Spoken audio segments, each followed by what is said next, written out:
Est-ce que tu t'es déjà demandé pourquoi certaines personnes avancent plus rapidement que les autres, tandis que d'autres sont bloqués, stagnent sur place au même endroit? Si tel est le cas, eh bien, dans cette vidéo, je vais te dévoiler les pouvoirs que les personnes qui réussissent et qui avancent plus vite que les autres ont en commun.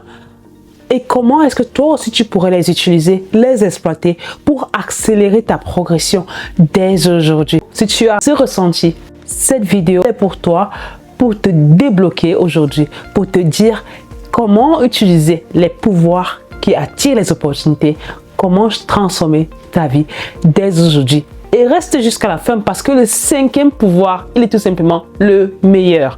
Je suis sûre que tu ne le connais pas, mais accroche-toi parce que si tu tiens bon, tu vas débloquer ce pouvoir-là et tu seras incroyablement surpris par les avancées que tu obtiendras grâce à ce pouvoir.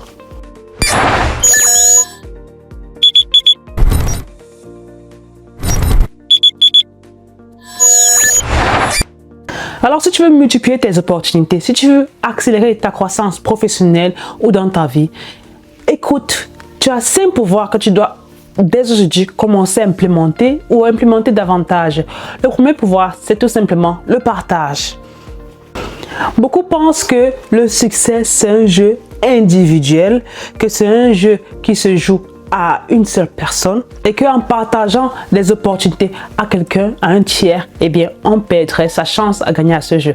Eh bien, c'est incroyablement faux. C'est totalement faux. Au contraire, c'est en partageant que tu sèmes les graines pour avoir toi-même en retour. Les opportunités se multiplient quand on les partage. Les gens se souviennent de ceux qui les font avancer. Les gens se souviennent de ceux qui leur ont tendu la main. Ceux qui gardent tout pour eux, ceux qui sont égoïstes, ils n'arrivent pas à partager, même lorsqu'ils n'ont pas le besoin de partager quelque chose. Et bien ces gens-là, ils vont rester bloqués. Je te le dis pourquoi, parce que dans mon pays au Cameroun, quand quelqu'un a une opportunité, surtout quand tu es un chercheur et que tu as une opportunité, tu vois un appel d'offres, un appel à financement ou même un poste pour quelqu'un qui tu connais dans ta tête, ton ami ou ton collaborateur qui a le profil recherché, qu'est-ce que tu vas faire? Dis-moi, tu vas le partager? En principe, tu es censé le partager. Mais qu'est-ce qu'on fait chez nous? Chez nous, on cache. On se rassure que l'ami ne trouve jamais cette opportunité-là qui pourrait changer sa vie. Pourquoi? Parce qu'on n'aime pas partager. Parce qu'on a mal quand on partage. Parce qu'on se dit que si l'autre réussit, alors moi, je ne réussirai pas. C'est totalement faux. Tout le monde peut réussir. La réussite de l'un n'empêche pas ta réussite, alors partage. Il y a des cas où même des gens ont des projets où ils ne sont pas compétents du tout. Ils préfèrent mettre leur nom, ils sont seuls à manger l'argent, ils sont seuls à avoir retour sur de l'investissement, mais à la fin, ils sont incapables de mener à bien l'activité parce qu'ils n'avaient pas tout simplement l'expertise. Ils ont préféré se taguer d'avoir toute la connaissance alors que ce n'était pas le cas parce qu'ils ne voulaient pas partager à un collaborateur pour que lui aussi puisse avancer. Donc oui, le partage, c'est quelque chose d'essentiel dès aujourd'hui. Si tu ne le faisais pas assez, commence à le faire plus. Si tu le faisais déjà, fais-le davantage. Fais-le davantage et tu en récolteras plus de merveilles bientôt. Le deuxième pouvoir, c'est l'intégrité. Ton talent peut t'ouvrir des portes, mais c'est seulement ton intégrité qui gardera ces portes ouvertes et qui te permettra d'en avoir même d'autres. Lorsque tu vois des scientifiques aujourd'hui, pour avoir des opportunités, il y a plein d'opportunités qui ne sont pas publiées en ligne. Tout ce que tu vois en ligne, pratiquement tout le monde peut les avoir. Mais il y en a plein que tu ne vas jamais les voir. Pourquoi? Elles circulent dans des réseaux. Elles circulent entre scientifiques. Et des scientifiques qui recommandent des gens en qui ils ont confiance. Alors si toi aujourd'hui, tu n'es pas intègre en toi, tu n'es pas intègre dans ta manière d'agir avec les gens, tu n'es pas intègre dans ce que tu dis que tu vas faire. Quand un scientifique a une opportunité, même s'il doit mettre ton nom, il aura du mal à mettre ton nom parce qu'il t'a déjà évalué. Voici une conversation, comment ça se passe lorsque les scientifiques, surtout les anglo-saxons, lorsqu'ils veulent recommander quelqu'un, qu'est-ce qu'ils font? I'm looking for someone, do you know someone who is so and so? And they say, okay, I've met this person, his name Leslie, his name Luria. Do you know Luria? They say, yes, I know Luria, she's an exceptional person. She's so kind, she's so smart, she's an exceptional person, she's a good person, humble, kind, and you can trust her. And then she's a talented scientist. They told you, ils vont te parler de ton talent scientifique en dernier. Ils mettent toujours l'humain en premier. L'intégrité, c'est être aligné avec ses valeurs, avec ses engagements, avec qui on est, avec notre vision. Tu dois être intègre dans tout ça. Tu dois être intègre envers les gens et donc les gens te feront confiance. Ils seront enclins à mettre ton nom dans des recommandations, à te partager des opportunités parce que tu leur as partagé ta vision. Et le monde fonctionne de bouche à oreille. N'oublie pas ça, c'est tout le monde scientifique. C'est de bouche à oreille. Et la réputation se bâtit justement derrière les portes. Si tu dis des choses et que tu ne les fais pas derrière les portes, et ben on te juge. Et ta réputation prendra un coup si tu n'es pas intègre. Aujourd'hui, je t'invite à être la personne sur laquelle on peut et on doit compter. Je t'invite à être ce scientifique qui ne sacrifie pas son intégrité pour les opportunités. Je t'implore d'être intègre envers tes valeurs, d'être intègre envers la personne que tu veux devenir. Et je suis sûre que tu auras ce que tu mérites.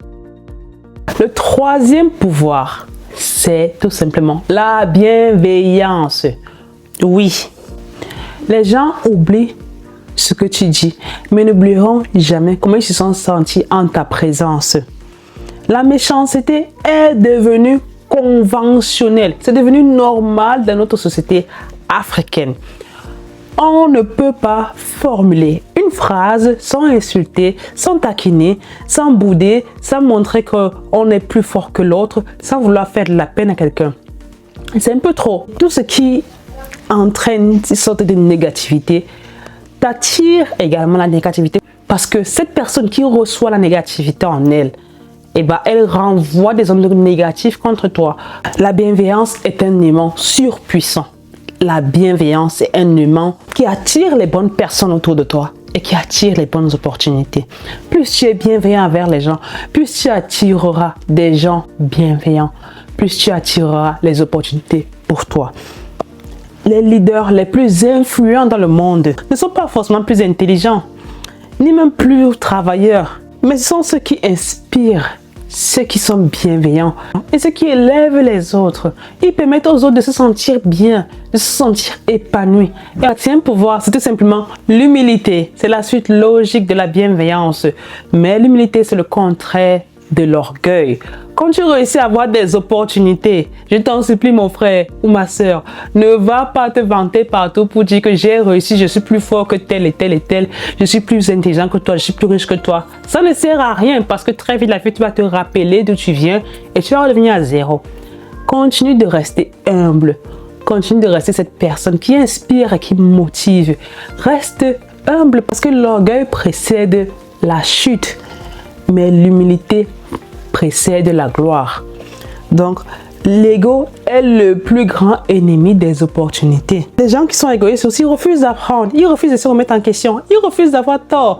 Alors que si tu es humble, tu te laisses apprendre, tu te laisses enseigner, tu acceptes que même le plus petit, ton plus petit subalterne puisse t'enseigner. Alors là, tu as l'étoffe de devenir un grand leader et tu as toutes les clés en main pour attirer toutes sortes d'opportunités dans ta vie parce que les gens te recommanderont encore plus et ce que tu produiras au monde sera à l'ampleur de ce que tu cultives partout autour de toi. L'humilité précède la gloire. Et donc, c'est à ce moment-là que tu obtiendras des opportunités via des personnes auxquelles tu n'aurais jamais pensé. Des personnes qui t'auraient recommandé d'autres personnes et sans savoir comment, tu te trouverais au pan avec une opportunité grandiose qui changerait par exemple ta vie. Prends l'habitude aujourd'hui de poser des questions au lieu de prétendre tout savoir. Ça ne sert à rien de prétendre tout savoir. Mets ton ego de côté et reste ouvert aux nouvelles idées parce que l'humilité est le raccourci vers ta grandeur. Le cinquième et dernier pouvoir, je t'ai dit que c'était mon préféré parce que je l'ai découvert juste après plein de blocages, comme je t'ai dit tantôt. Moi aussi, j'ai cherché des opportunités.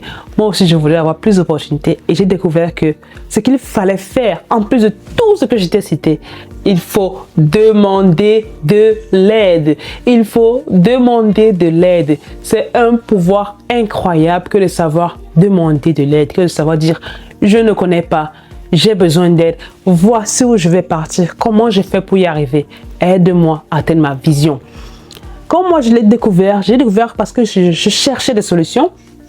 Et quand tu es un perfectionniste, tu as du mal à demander de l'aide parce que tu te dis, non, je connais tout. Déjà, de un, je peux tout faire, je peux tout apprendre. Mais être capable de tout faire ne veut pas dire que tu dois tout faire tout seul en plus. Ne veut pas dire que tu dois tout faire tout seul. Et quand tu es un perfectionniste, tu n'aimes pas que les gens fassent des choses de manière approximative. Et bien, quand tu demandes de l'aide, tu dois accepter que des gens fassent des choses de manière approximative, mais alors que les gens sachent que tu ne connais pas tout faire. Et donc, tu te sens un peu vulnérable. Et c'est cette vulnérabilité-là que beaucoup ont peur d'avoir, de se sentir vulnérable, de montrer leur côté, j'ai besoin d'aide, je suis étouffé ou je ne m'en sors pas. Mais détrompe-toi. Savoir demander de l'aide est une force plus qu'une faiblesse. Savoir demander de l'aide te montre que tu es humain et montre à ton prochain que tu es humain, que tu es intègre, que tu es vrai. Et lorsque tu le fais tu permets à ton prochain, à cette personne qui veut partager, qui veut t'offrir de son être, de contribuer à ton bien-être, de contribuer à ton développement, de contribuer à ton essor. Tu permets au monde de devenir meilleur. Et de deux, lorsque tu trouveras quelqu'un qui y croit, qui croit vraiment en toi, qui croit que tu puisses atteindre ta vision, cette personne-là va te propulser au plus haut niveau de toutes ses forces pour que tu la dépasses même. Parce que tu as su demander de l'aide à la personne qui n'attendait que quelqu'un de déterminé comme toi, d'intègre, de bienveillant, d'humble et qui sait partager pour pouvoir propulser cette personne au plus haut, pour pouvoir te propulser au plus haut. Alors oui, savoir demander de l'aide, ce n'est pas une faiblesse, c'est une force pour toi. Les plus grands leaders que tu vois, ils demandent de l'aide à tout le monde. Que ce soit les étudiants, le postdoc, leurs collaborateurs, ils ne restent pas sans demander d'aide. Pourquoi? Ils ont compris que c'est un pouvoir incroyable. Parce qu'en plus, en demandant, tu pourrais demander un petit aspect, mais quelqu'un va te dire que oui, j'ai aussi telle autre chose, et puis telle autre chose, et puis telle autre chose. Et dit non, je prends tout. Si ça te dérange, je prends tout. Mais là, tu vois qu'il y a une opportunité en or, parce qu'il a juste demandé pour un petit aspect, on lui a donné tout un trésor qui se cachait derrière. J'ai traîné avant de commencer à demander de l'aide. Mais lorsque j'ai commencé à demander de l'aide, j'ai vu qu'il y avait une accélération exponentielle, une croissance exponentielle dans ma vie. Dès aujourd'hui, ou alors cette semaine, fais-moi une promesse, demande un conseil à quelqu'un, une aide spécifique, un mentorat à quelqu'un que tu admires et arrête de faire tout seul. Arrête de faire tout seul. Alors, tu as bien compris dans les 5 pouvoirs pour attirer les opportunités comme les aimants. Le premier, c'est le partage pour multiplier les opportunités. Le deuxième pouvoir, c'est l'intégrité pour inspirer la confiance. Le troisième, c'est la bienveillance pour attirer le positif. Le quatrième, c'est l'humilité pour apprendre et évoluer. Le cinquième, c'est savoir demander de l'aide pour se propulser très loin et très vite. Alors, lequel de ces pouvoirs t'a plu? Lequel de ces pouvoirs t'a inspiré?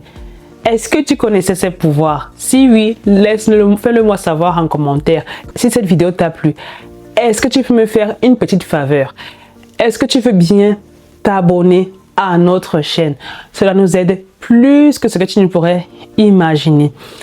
En t'abonnant à la chaîne, tu nous donnes le courage de continuer, tu nous donnes la motivation d'améliorer la qualité des vidéos, des messages qui te sont produits et bien sûr de revenir toutes les semaines avec des vidéos encore plus inspirantes pour que tu transformes ta vie, pour que tu deviennes le chercheur scientifique que tu rêves, le chercheur que tu rêves de devenir en Afrique. À très bientôt pour une nouvelle vidéo et surtout, ose rêver pour l'Afrique. À plus!